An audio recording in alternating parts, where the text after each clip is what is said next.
दोस्तों वीडियो को लाइक और शेयर जो है बाद में कर लीजिएगा।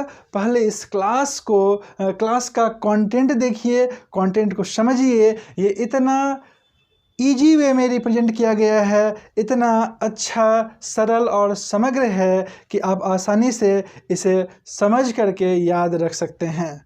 और दोस्तों, अगर कंटेंट अच्छा लगे तो हमें कमेंट करके ज़रूर बताइएगा, क्योंकि आपके एक अच्छे कमेंट से हमें उत्साह और प्रेरणा मिलता है किसी तरह का आपके लिए न्यू वीडियो जो है अच्छे कंटेंट पर बनाते रहें।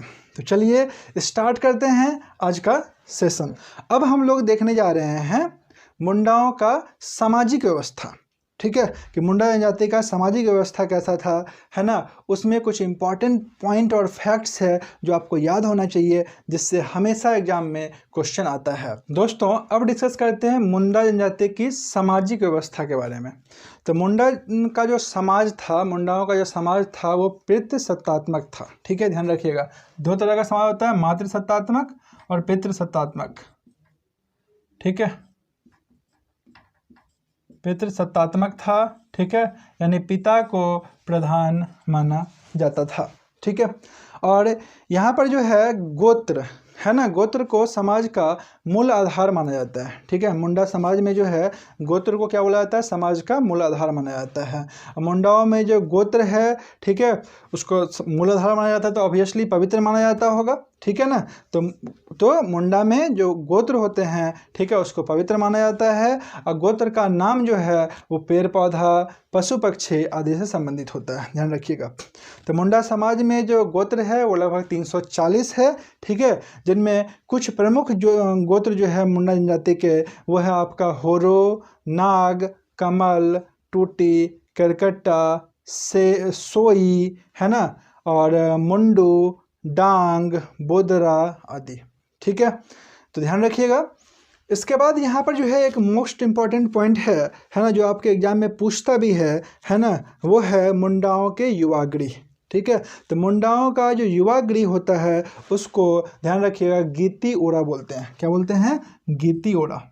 गीती ओरा बहुत ज़्यादा बार एग्जाम में आया है ना, बहुत ज़्यादा इम्पॉर्टेंट फैक्ट है ना, और आई होप कि आपका जेपीएससी एग्जाम में भी आएगा।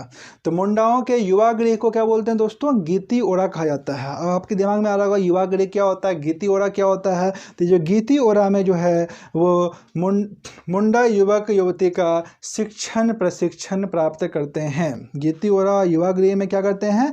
तो मुंडा युवक युवती जो है वो प्रशिक्षण जो है वो प्राप्त करते हैं। ठीक है, और मुंडा जनजाति का जो पंचायत होता है, मुंडा समाज में जो पंचायत व्यवस्था को परहा पंचायत भी बोला जाता है या फिर हाथू पंचायत बोला जाता है। ठीक है ना, मुंडा जनजाति में जो शासन व्यवस्था है यह है उसको परहा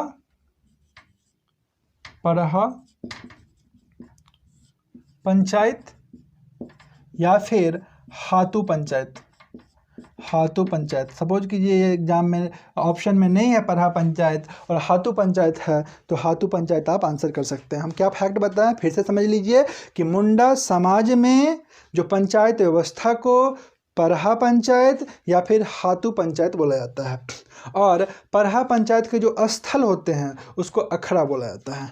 परहा पंचायत के जो स्थल होते हैं, परहा पंचायत के जो स्थल होते हैं, इसको क्या बोला जाता है? अखड़ा बोला जाता है, अखड़ा। ठीक है, अखड़ा।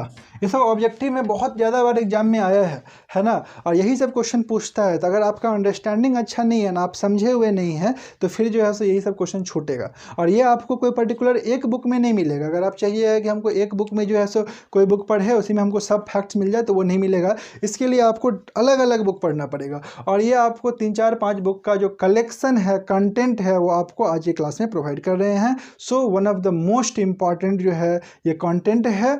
आई होप कि आपको अच्छा ज़रूर लग रहा होगा, और इसे अपने दोस्तों के बीच ज़रूर शेयर कीजिएगा, ताकि मैक्सिमम स्टूडेंट जो है इससे बेनिफिट मिले इस क्लास से, है ना। मैक्सिमम स्टूडेंट जो है जनजातीय शासन व्यवस्था को अच्छे तरीके से समझ सके, क्योंकि ये ऑलरेडी बुक में इतना कॉम्प्लिकेटेड फॉर्म में दिया हुआ रहता है, जिसको समझना और याद रखना काफ़ी स्टूडेंट्स के लिए टफ वर्क होता है। ठीक है, चलिए आगे बढ़ते हैं। जो आपको क्या बताएं, अखरा जो है वो मुंडा शासन व्यवस्था का जो है मुंडा शासन व्यवस्था में जो है परहा पंचायत का जो स्थल होता है उसको अखरा बोला जाता है। अब ये अखरा होता क्या है, ठीक है। तो अखरा जो है ना मुंडा शासन व्यवस्था का जो है वो सांस्कृतिक केंद्र का संज्ञा दिया गया अखरा को, ठीक है ना। अखरा को मुंडा शासन व्यवस्था में सांस्कृतिक केंद्र का संज्ञा दिया गया है या फिर दिया जा सकता है, ठीक है ना। अब आपको अब समझ में आएगा सांस्कृतिक केंद्र का संज्ञा क्यों दिया है भाई, क्या होता है यहाँ पर, ठीक है। तो आपको हम समझा रहे हैं कि मुंडा गांव में 3 विशेष स्थल होता है, ठीक है। मुंडा जनजाति के गांव में 3 विशेष स्थल होता है, ठीक है ना। वो 3 विशेष स्थल क्या क्या होता है समझ लीजिए, ठीक है ना। 3 विशेष स्थल गाँव में क्या होता है, 3 विशेष स्थल होता है। फर्स्ट, एक तो आपका होता है सरना, एक आपका क्या होता है, सरना होता है, ठीक है। दूसरा आपका होता है अखड़ा, अखड़ा। और तीसरा आपका होता है शासन, शासन, ठीक है। शासन, शासन आई थिंक सो इसमें ऐसे होगा, शासन, ठीक है। तो मुंडा के गांव में 3 विशेष स्थल होता है। फर्स्ट क्या बोले, सरना।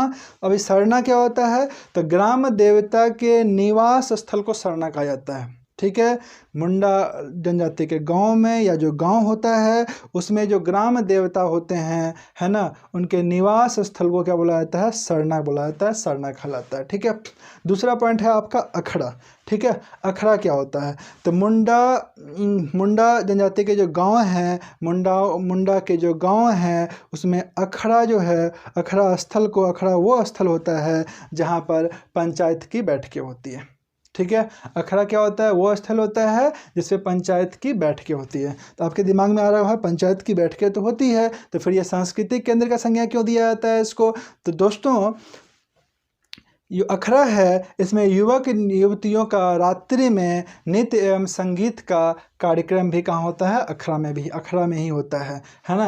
यानी मुंडा समाज में जो युवक युवती हैं उनका नृत्य का जो कार्यक्रम होता है, संगीत का जो कार्यक्रम होता है ना, वो कहाँ होता है, अखड़ा में होता है। इसलिए इसको मुंडा शासन व्यवस्था में अखड़ा को सांस्कृतिक केंद्र की संज्ञा दी गई है, ठीक है। नेक्स्ट पॉइंट है आपका शासन, ठीक है। ये शासन क्या होता है, तो शवों को दफनाने वाले स्थान को क्या बोला जाता है, शासन बोला जाता है। ध्यान रखिएगा, जहाँ पे शव को दफनाया जाता है उसी को क्या बोला जाता है, शासन बोला जाता है। अब इस जो मुंडा समाज है, यहाँ से 3 इंपॉर्टेंट फैक्ट और है, ध्यान रखिएगा। सबसे फर्स्ट तो ये कि मुंडा जनजाति में जो स्त्रियों द्वारा तलाक दिया जाता है, तलाक को साक मचारी बोलते हैं, ठीक है। तलाक को क्या बोलते हैं, साक मचारी, साक मचारी, ठीक है।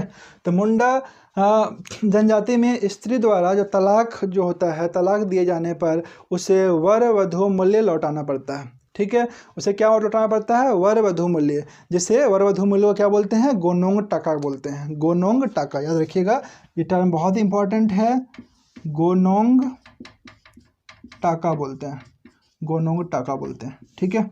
इसको क्या किसको बोलते हैं, तो वर वधू मूल्य, वधू मूल्य, ठीक है, वर वधू मूल्य। और यहाँ पर जो मुंडा जनजाति जो है इसमें 2 विशेष प्रकार का पोशाक होता है। एक होता है बटोई, बटोई जो होता है मुंडा जनजाति में पुरुषों द्वारा धारण किया जाने वाला एक वस्त्र होता है, ठीक है, बटोई, ध्यान रखिएगा, बटोई, बटोई, बटोई जो होता है उसको कौन धारण करता है, तो पुरुष धारण करता है। बटोई वस्त्र जो है मुंडा जनजाति में पुरुष द्वारा धारण किया जाने वाला एक विशेष प्रकार का क्या है, वस्त्र है। और नेक्स्ट है पारैया, पारैया, पारैया, इसको कौन धारण करता है, तो स्त्री, ठीक है। ये भी क्या है, एक प्रकार का वस्त्र है। मुंडा जनजाति में महिलाओं द्वारा धारण किया जाने वाला, है ना, जाने वाला एक प्रकार का वस्त्र होता है पारैया।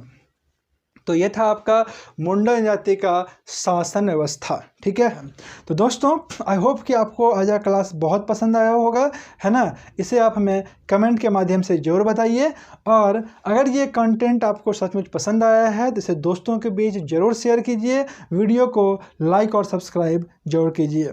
दोस्तों नेक्स्ट क्लास हम लोग मिलते हैं कुछ न्यू कॉन्सेप्चुअल टॉपिक के साथ, ट्रिक्स के साथ, और तब तक के लिए आप सभी को बहुत बहुत धन्यवाद and best of luck for your exam.